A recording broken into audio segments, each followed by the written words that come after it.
being okay with where you are and not being too self-critical is really important, I think, as an entrepreneur. Welcome to Honest E-Commerce, a podcast dedicated to cutting through the BS and finding actionable advice for online store owners. I'm your host, Chase Clymer, and I believe running a direct-to-consumer brand does not have to be complicated or a guessing game. On this podcast, we interview founders and experts who are putting in the work and creating real results. I also share my own insights from running our top Shopify consultancy, Electric Eye. We cut the fluff in favor of facts to help you grow your e-commerce business. Let's get on with the show. Hey everybody, welcome back to another episode of Honest E-Commerce. I am your host, Chase Clymer, and today I am welcoming to the show the CEO and co-founder of Slate, Brynn Snyder. She leads a women-run dental company that is revolutionizing flossing by making high-quality, at-home care easy and accessible for all. Brynn, welcome to the show. Thank you so much for having me. I'm so excited to be here. Absolutely. So quickly, just what are the types of products that you guys are bringing to market over there? Yeah, so my husband is a dentist. He's our co-founder. He was like, how do I get patients to be less anxious? So we invented a way to help you floss. So we have our Slate electric flosser, which makes it much easier to floss, which will help ease your anxiety because you won't have cavities or gum disease if you use our product regularly.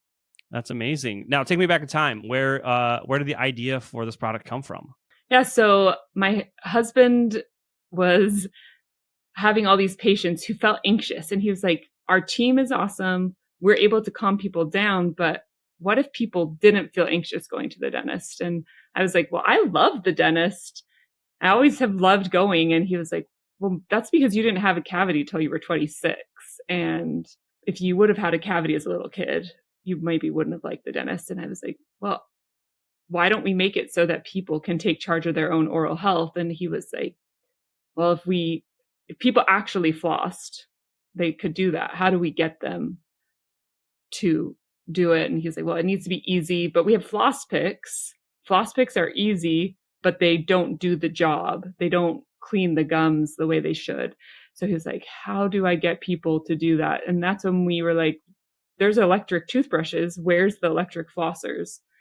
So we did a little research and we saw that there were 2 electric flossers that came out in the 1990s. And we were like, why didn't they do well?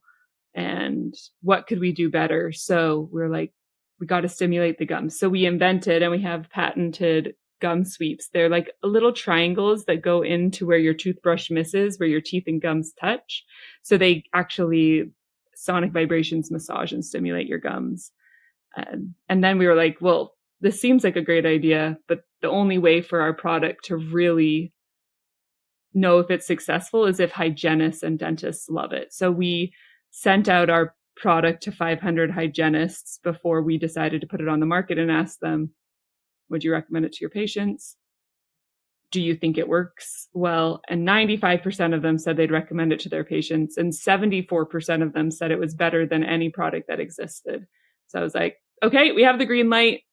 We can sell it to consumers. Let's go get them to take charge of their oral health. That's amazing. I got so many follow-up questions already. So my first one being, how long were you and your husband kind of ideating on this and just talking about the concept of this product before you had a prototype? So my background is actually product design. I went to college to be a product designer. And so it wasn't as long as as it could have been if it was someone else. But my husband was like, so in 2017 is when we moved to Spokane, Washington, and he started talking about how he could help patients with anxiety. In 2018, he was like, we got to get a better way to floss. But in 2019 was when he was like, oh my gosh, an electric flosser.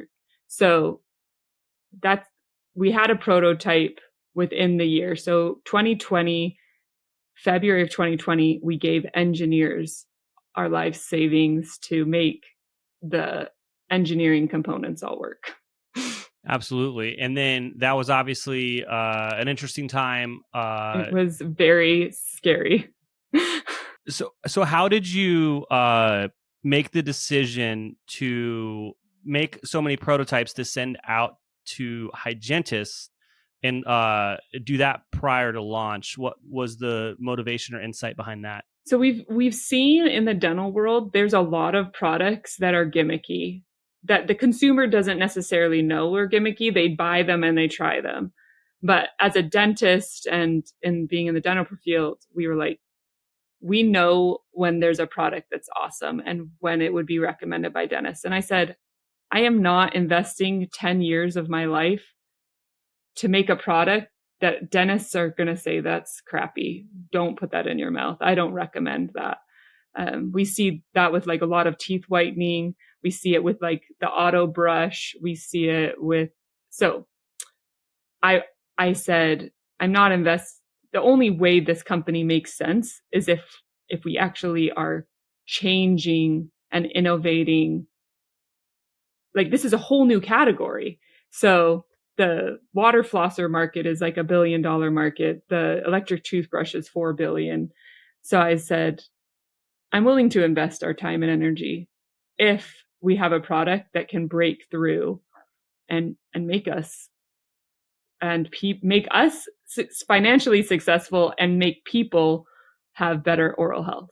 Absolutely. Now, you don't have to give me an exact figure here, but I just kind of want to help customers understand maybe just investments and whatnot like that. Like, can you give me a ballpark even of like what it cost you to produce those first, 500 models and ship them and then just get the feedback? $320,000. And that's pre-revenue, even Kickstarter. Yeah. You weren't taking pre-orders or anything like that. Right. So we did invest all of our money, and then we asked other people that were family and friends if they wanted to. That was really scary. I don't know if I would have done it the way I did it, but I did it. And because like we gave our life savings to the engineers. And then a month later, my husband was told, you can't work for the next 4 months. And how are we going to pay our office? How are we going to pay for rent? How are we going to pay our employees? How are we going to pay ourselves? Well, we can't. We have no money. So I asked him, can we get the money back? And he was like, we already, they already started. Like, let's just do it. Oh, that's wild. So you're doubling down on it. You're taking, the learnings that you had from those hygienists, did it go beyond just like validating it was a good product? What else did you learn from, that core sampling at the beginning? Yeah, we asked them a lot of questions. We said, like, how much would you pay for this? How much do you think your patients would pay for this? What do you think it's worth? How many other tools do you need in your mouth? Because for us, we wanted to be able to say, this is the only thing you need other than your toothbrush, because it does 3 things. It flosses, it stimulates the gums, and it cleans your tongue. I mean, like, I don't know if you know this, but if you ask a dentist or a hygienist, is a water flossing enough? They're all going to say no. You need another tool other than water flossing. So you need to string floss. So we were like, we want them to be able to say, is this the only other tool you need? And we were able to get 74% of them said, yes, you just need this tool. That's amazing. I don't think I've spoken with a brand that's done so much market research on their product with the right people, the way that you did. But I mean, now we need consumers to know that, though. That's the hard part. Well, how'd you let them know? That's my segue right there. All right. So you're done talking to hygienists. How do you put this? What was the go-to-market strategy? How did you get people outside of your bubble to know who Slate was and what this flosser was and all these awesome things that you had learned? Well, we're still learning that every day. But at the beginning, we were like, okay, we know that hygienists love it. Let's do a Kickstarter, because that's the other. There's a lot of cool dental products that no one knows about. And so so we did a Kickstarter. We did ads with our Kickstarter to hit the broader audience. And we were able to raise $194,000 with our Kickstarter. So we knew, okay, we have people interested. We have hygienists that back it. Now we just need to, so we mostly do Google ads, Meta ads. We go to dental trade shows. So we want hygienists we still put a big focus on hygienists and dentists. but we reach the normal consumer, I feel like, through ads. Hey, Shopify store owners. Have you ever wondered if your store is leaving money on the table? Imagine increasing sales without spending more money on ads. Sounds too good to be true. Well, it's not. I'd like to introduce you to StoreTester. StoreTester is a done-for-you conversion rate optimization service for Shopify merchants. Could your store benefit from increased conversion rates, higher average order values, and improved revenue per visitor? StoreTester could be the perfect partner for you. From ideation to implementation, this full-service A/B testing service takes all of the guesswork out of improving Shopify stores. StoreTester does all the work for you while offering month-to-month transparent fixed pricing. It gets even better. They believe in their service so much, they're offering the first test for free for qualified merchants. Let me repeat, the first test is free for qualified merchants. Curious to see if you qualify for a free test? Reach out today. Visit StoreTester.com to schedule an intro call. That's www.StoreTester.com. Schedule an intro call today to see if you qualify for a free test. Hey everybody, today's podcast is brought to you by Intelligems, the ultimate profit optimization tool for Shopify merchants. I'm telling you this, obviously you know I own an agency. We use Intelligems when we're running split testing and CRO stuff for all of our clients. Are you looking to maximize your profits? Intelligems offers data-driven solutions to optimize your content, prices, discounts, and shipping rates. Join over 500 happy clients who have seen significant improvements. With Intelligems, you gain control over your e-commerce economics, boosting your profit per visitor by an astonishing 36%. But that's not all. Intelligems users report a 54.62 increase in revenue per visitor and a remarkable rise in conversion rates. How does Intelligems do it? Through a suite of tools that allows you to A/B test everything on your Shopify store, from landing pages to product prices and shipping rates. Imagine testing new layouts, offers, even a new Shopify theme with ease. We're testing a new landing page for our client on a new theme versus an old landing page on their old theme right now. Intelligems empowers you to find the perfect price point for your products and optimize your shipping strategy. But there's more. Boost your average order value with customized campaign offers and discover if your customers prefer free shipping or a lower list price. With over $100 million in incremental profit generated, they have over 1.5 billion transactions ran through their software. They have over 400 million shoppers that have gone through their test. Intelligems is not a tool, it's a game changer for your business. Are you ready to transform your Shopify store's profitability? Book a demo today at Intelligems.io. Empower your brand to reach new heights. Again, that's Intelligems, giving superpowers to your customer acquisition, retention, and overall profitability. It's almost like you have two different marketing strategies to get in front of two different buyer personas. Like one is the end customer like me. I'd buy this thing off of an ad or after some education or after a PR piece. And then there is your second kind of buyer persona, which is, the dental hygienist that's going to be an advocate for Slate. And then by winning their trust, they're going to help you sell through more products to their end clients, I guess would be the proper term. Yes. So we definitely have those two groups. I would say for the hygienist side, if we can get a hygienist to love it, their dentist will then get behind it. Almost every dentist is too busy. So if you can get their hygienist to review it, the hygienist is the person who's recommending preventative care anyways to their patients. So we know if we can get a hygienist to love it, we're off to the races. An example of that is here in town, I went to a study club, which was just full of 20 dentists. And I said, hey, I have this product. I want to teach you about it. They're like, cool. At the end, a bunch of them were like, if you give it to my hygienist and she likes it, then I'll recommend it to my patients. And so a periodontist here in our city, which is a doctor who only deals with like gum disease pretty much, he's like, give me 2 to give to my hygienist and I'll get back to you. And his hygienists were like, we didn't think it would work and it was amazing and all of our patients use it and we love it and we recommend it to everyone. And so it's so fun because they were so passionate about it. And they're like, we haven't seen our patients' pocket size which is usually like a 5 or lower, like 5, 6, 7, if it's a periodontist disease. They usually don't change. They just stay at a 5. But with our product, we see people are improving to a 4 and then to a 3, which is like mind blowing for a hygienist. That is great. It's shown great results. Obviously, the product, you did a lot of research and you spoke with a lot of really smart people to get some awesome feedback and iterate upon it. I think that just to like take a step back from that strategy though, real quick, to like maybe make it make sense for a lot more listeners real quick, if you could help me with this, is like, there's always this concept of like, you know, finding where your customers are, but also like, what are the levers you can pull that are a little outsized? And it's like, this is a perfect example of like, if we win this one specific type of customer, we'll see a waterfall effect of multiple sales coming from this one effort.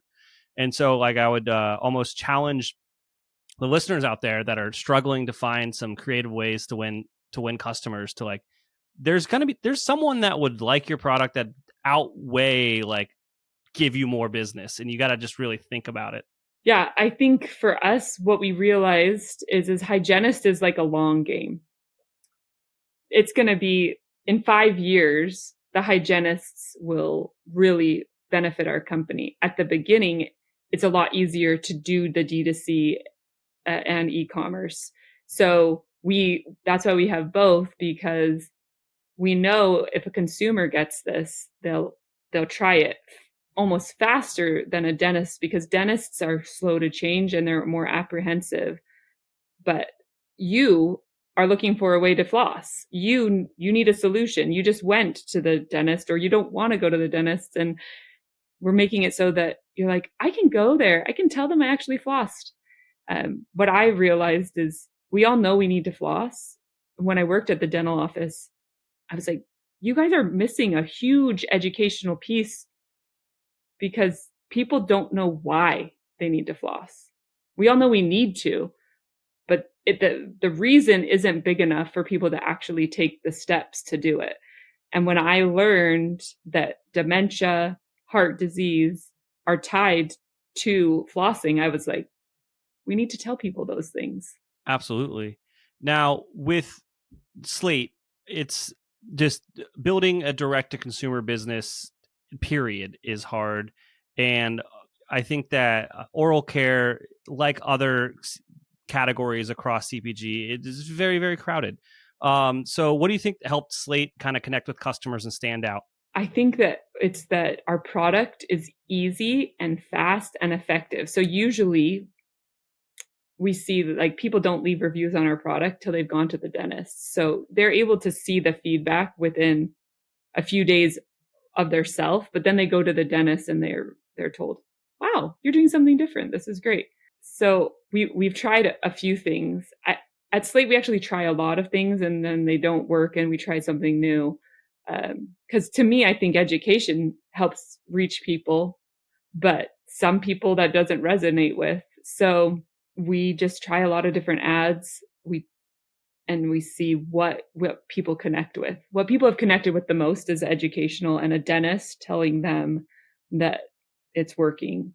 So I don't know if that answers the question, but No, it definitely does. And it helps to educate the listeners on kind of just the trials and tribulations of running an ad, not running an ad, but like running a business. It's like, well, we're trying a lot, and then, you know, failing fast and doubling down on what works is kind of just how you do it. It's at the end of the day, it's just a grind. Yeah. I mean, we tried TikTok ads, we tried Pinterest ads. They didn't work for us. So we do Meta and Google ads.